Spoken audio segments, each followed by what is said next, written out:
Hey everybody, Barrett with Salty Dog Performance. I know it's been a while, but I've had so much going on and I haven't really had a chance to break out the camera and review anything or show any product installs or anything. But I do have a new product today to review. Full disclosure, this was sent out to me to do a review, make a video for Batista Racing Team on their newly released intake, and I really like it. I have an intake on my ski that I made myself, which is pretty much like what any other company that you're going to buy from. A bunch of hose clamps, either an aluminum or a stainless steel pipe that joins the silicone coupler to a filter, and either 3 to 4 inch, or it's going to have a 4-inch adapter, whatever the case may be. But I was able to make my intake for relatively cheap, but when it comes to quality and simplicity, this intake has got it beat hands down. So I'm going to break out the new intake and compare it to my old one as well, just to kind of give you guys a better understanding of what you're possibly going to receive if you're purchasing an intake from somewhere else. Like I said, multiple hose clamps, a pipe that needs to join things together, possibly a fitting to be able to maintain the original breather hose from your factory intake. So let's just get into what the two look like. So you can see here I've got my homemade intake on the right. On the left is the new Batista Racing Team intake. Both of them use a 4-inch velocity stack. I'll show you the differences in those. I'm not going to name what company this came from, but you can see it's pretty soft and pliable, which does make for a pretty easy install. This one is a lot more dense, and it does take a little bit more force to get it onto the supercharger, but you can see how much better built it is. This one is kind of rough, and the molding process was not very good on that, and that's not deterioration over the time that I've had it on here. That's what it looked like when it came new out of the packaging. And you can see how much smoother this is, how much better built it is, and it is just really, really strong. So I do like that. You can see on my homemade intake that I'm able to collapse this 4-ply hose pretty easily, but I've never had any issues with this collapsing under boost. I know that some people do experience it at times. Maybe they're not using as thick of a coupler, but with this one you're not going to have to worry about that. It is much thicker than the 4-ply silicone here, and again, this is all molded together. We don't have all these multiple clamps. We don't have a pipe that's joining the filter to the hose. Everything is one solid piece, so for simplicity's sake, you have one hose clamp. Another feature that a lot of people like is the filter sock. It is included with this. The entire unit is $259.99. That's the retail price on this. Again, it does come with a filter sock on it. These are good for, in my opinion, if you do ride in areas that you've got a lot of water that's coming in, you like to jump waves and stuff like that, there's a possibility that the engine is moving around, the carbon seal opens up momentarily, a little bit of water gets in there. It is going to prevent you from getting a little bit of that salt spray and stuff through the filter. It's also good for if you're going to be washing the interior of the engine bay a lot. Any kind of water that kind of mist on it or whatever is not going to go down into your intake. But if you do spray water directly at these, or you get a lot of water inside of your hull, it's going to suck through here. These are not waterproof. They are not going to save you from sinking your ski and ingesting water into the intake. That is not what these are for. These are just to shed water off of it. I personally don't use them. I will use it in the event that I'm rinsing out the ski and stuff, but just riding around, I don't jump waves and stuff. I don't have water splashing into the hull, so I don't use them myself, but it is a good option, and a lot of people like these, so it is included with it. So that's really kind of the difference between the two. Again, I know this is homemade. I didn't use the best kind of clamps and stuff on it. Whatever, doesn't matter to me. They were stainless steel. I didn't bother trying to trim them and whatever. I just made it. This is my personal stuff, and it still looks nice, but this one's going to have one clamp on it, and a lot of the companies that you can buy an intake like this is going to be virtually the same setup. You're going to have a silicone coupler, some kind of pipe joining the two together, and then a filter, and it's all going to be coupled with multiple clamps on it. So there are new intakes that are out there that are carbon fiber. I personally don't see the need in having carbon fiber. These are already pretty light. Having carbon fiber, the main benefit for that is going to be lightness. People try to say that it's going to be better at heat dissipation. Well, I mean, rubber like this is not going to hold a lot of heat.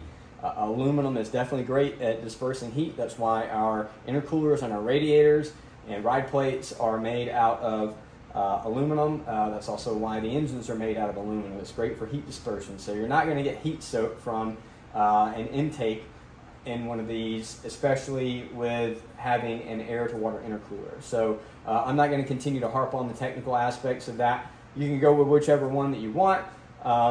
You know, again, for me, I like things to be as simple as possible. When taking it off, maintenance, things like that, and you can see from my own personal intake, this was made out of aluminum, and even though I've used anti-corrosion spray in this thing religiously, it still will get a little bit of corrosion. Now there are companies that use stainless steel for this, and that's great.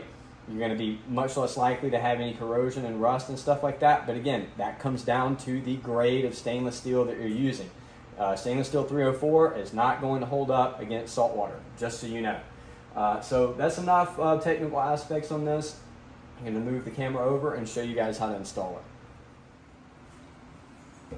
So for those of you that are installing this on a completely factory setup, you're going to have this hose, you're going to have an 8mm hose clamp that's attaching the hose to your supercharger, and another 8mm hose clamp that's attaching this hose to your plastic intake hose that runs up to the front air box. I pulled out my intake pipe whenever I was working on the intake manifold once upon a time. Didn't take it out for weight reduction or anything like that. I just didn't like that it was hanging around and it was resting on my main radiator hose that goes back, or I'm sorry, my main coolant hose that goes back to the ride plate.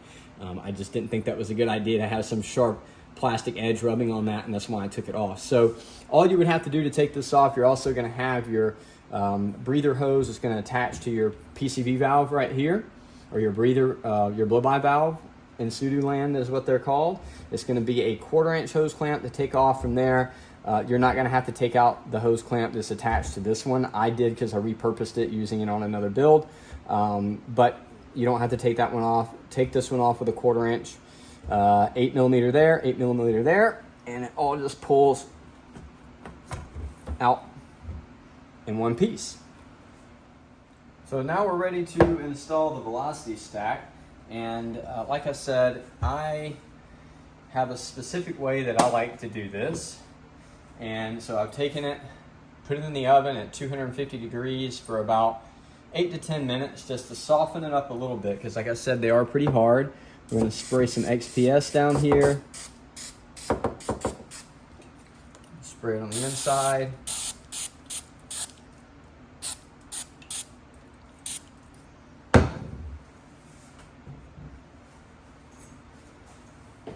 And sorry for the movement. I'm going to place it.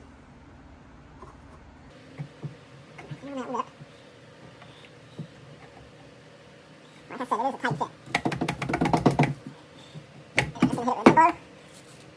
It's a very, very, very tight fit. Now, one thing I do want to note is that I have sandblasted my supercharger cover. It did get some corrosion on it, so the inlet right there on the outside is kind of like sandpaper, so that's one of the reasons why this is not going on as easy.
There we go.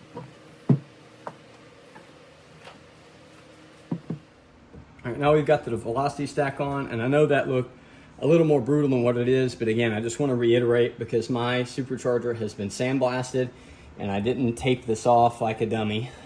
I should have taped it off to keep the machine surface nice and clean, but it did have corrosion on it. Didn't really care. It wasn't a factor before, but because it is rough, it does make this a little bit harder to put on there. I put these on the superchargers that are, you know, basically brand new, and they still got the nice polish and smooth machine surface on it, and it goes on much easier. You can hit it on by your hand, and if you have to, just to get a little more leverage, you can use a dead blow on it. But again, you just really want to get a lot of lubricant on it. I went ahead and put it in the oven because I knew it was going to be tough to put it on the surface. It's essentially, you know, just like sandpaper is what it feels like. So once you get that on, we're going to put a little XPS on here.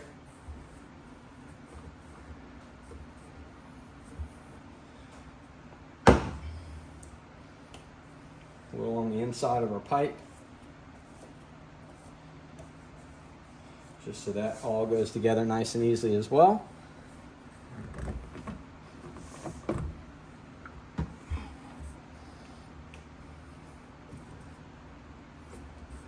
Position our clamp. I'm trying not to block your guys' view as much as I can.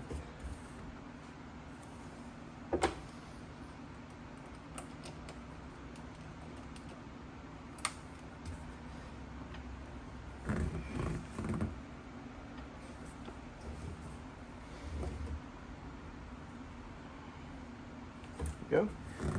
Get it in place, and you don't have to push it all the way in because the velocity stack's pretty long.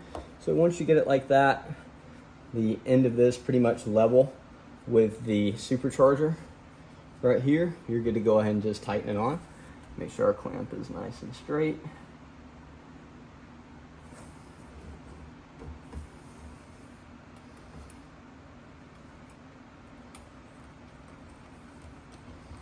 And you don't have to over torque this.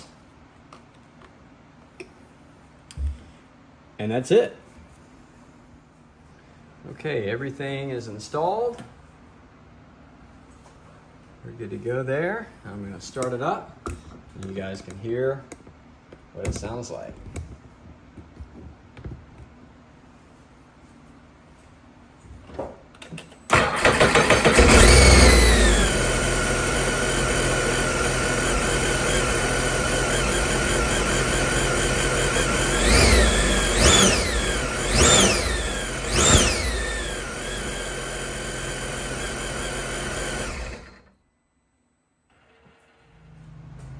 Okay, well that's it guys, that's all I had for you today.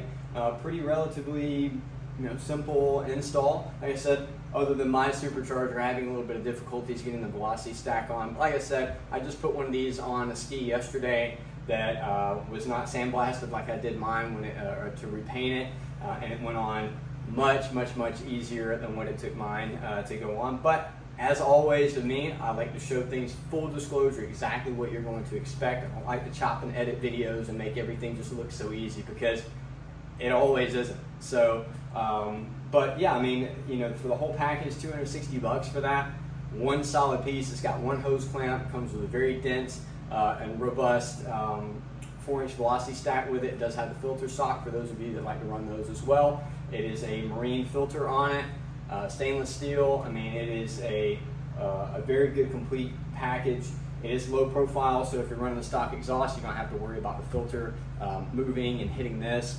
Very thick, so it doesn't collapse. I mean, there's just a lot of benefits in this intake, and for what you're spending for it, you get a lot for your money on this. So I would definitely recommend it. Like I said, this was sent to me, but I have no intentions of going back to my factory one. This is what I wanted to run, and before it was even decided he was going to send this to me, to do a review for him, I was already asking about prices when I saw pictures of it and wanted one for myself. So this was a pleasant surprise for Greg to send it out to me, and I really appreciate it, and him trusting me to install it and share this video with you guys. So until next time guys, ride safe.